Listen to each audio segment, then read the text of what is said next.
The Disney Renaissance is now coming to a close with its final film, Tarzan. And it's a fitting end to such an exciting decade. It has everything. Smooth animation, beautiful artwork, interesting relatable characters, and really, really annoying comic relief. What more could be expected of a Renaissance movie?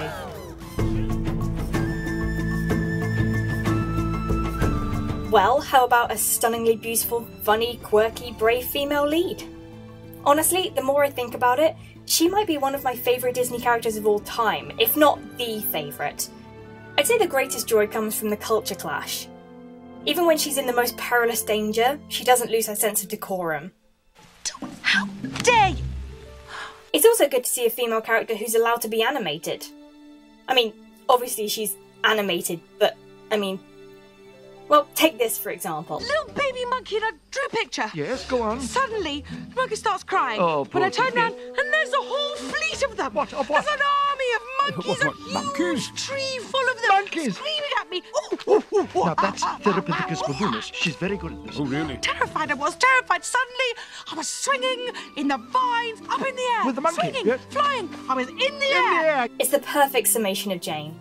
Almost childlike in her curiosity and excitement, getting wrapped up in detail, dreamlike and funny. I really couldn't ask for more. Now, you must know my feelings about damsels in distress by now. For those that don't, let me catch you up. I hate them, they are pointless. And I can see how Jane could be considered a bit damsel-y, but I beg to differ. Yes, she needs to be rescued. Because she's a privileged Victorian lady from London in an impractical dress, stuck in an environment that's out to get her. Of course she needs to be saved. But she tries her best to get herself out of trouble, as any sensible, capable woman would, is eager to learn about her new surroundings, and by the end, she's even helping with the daring heroics. Besides all that, she's just funny. And Daddy, they took my boot. Oh, look, bananas. Get off! So that's a big thumbs up for Jane from me. I adore her, and if I had it my way, more female characters, Disney or otherwise, would share more qualities with her. When somebody loved me, everything... I shouldn't get used to reviewing two really good characters in one episode because, trust me, it won't last. Like Jane, Jessie is spirited, adventurous and energetic. I've never seen an entrance of a character that more perfectly summed up who they are.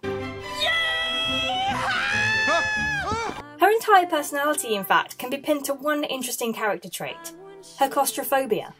She absolutely relishes her time in the outside world with almost naive excitement, because she gets severe panic attacks whenever she has to go into storage. This works not only for the character, but for the plot. Her motivation to get Woody to come to Japan with them benefits her both personally and emotionally. So conflict arises never out of jealousy and rarely out of spite. She's just desperate to feel free, even if freedom means being caged forever. At least she'd be out on display. It's one of the strongest motivations I've ever seen in a kids' film. Strong backstory too, which explains the claustrophobia, strengthens her motivation, deepens her character, and never fails to bring a tear to my eye. If I had one complaint, it's that she becomes a bit of a damsel in distress towards the end of the movie. It's not unjustifiable. For a start, it's alluding to the show the toys are based on, where Woody routinely saved her from danger.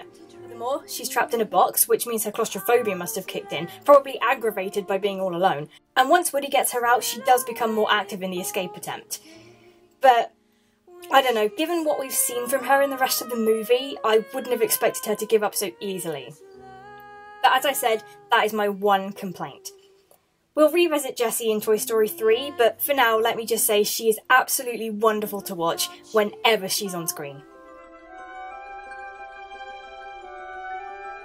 Can't say that about either of these two. To be fair, I don't think any less of Ariel. In fact, she went a tiny bit up in my estimation, particularly in the opening scenes. Her singing to Baby Melody is a bit sickening, but the love is there. And guess what? She's actually proactive.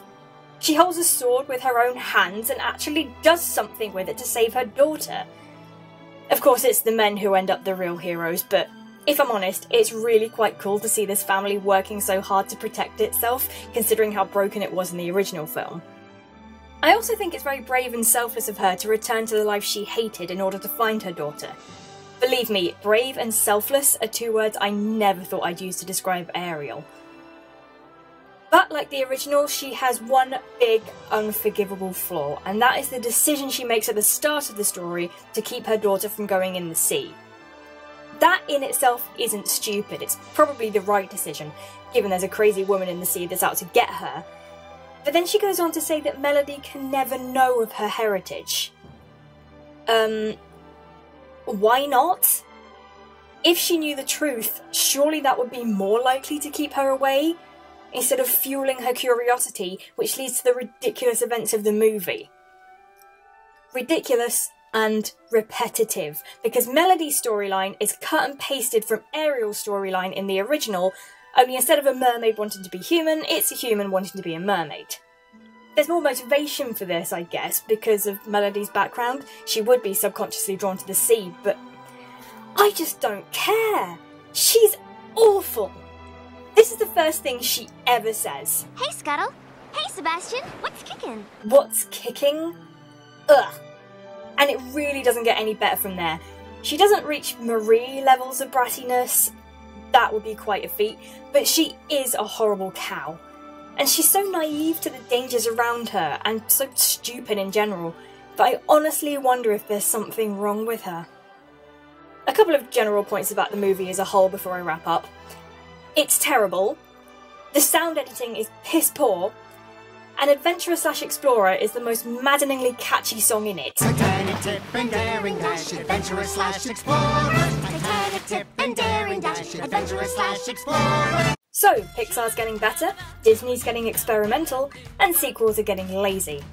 And for the next 5 years or so, these trends will continue, to varying levels of success and failure. Join me next time for a couple of underrated efforts, and Cinderella 2.